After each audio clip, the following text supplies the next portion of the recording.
What is up guys, Dan at this side. So in this video, I'm going to show you how to cancel the subscriptions in Stripe.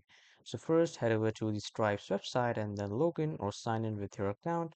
And after that, when you have been redirected to the dashboard, you will find the option of subscriptions here on the left side. Click on the subscriptions button and after that here it will show you all your subscriptions and whatever subscriptions you have taken, this will show you on the top in the horizontal line. So hover to that subscription and then on the right side you will see three dots. Click on those three dots and after that you will be able to see the delete button. So click on those delete button and then after deleting you will see three options to delete it immediately or schedule the delete or delete it later.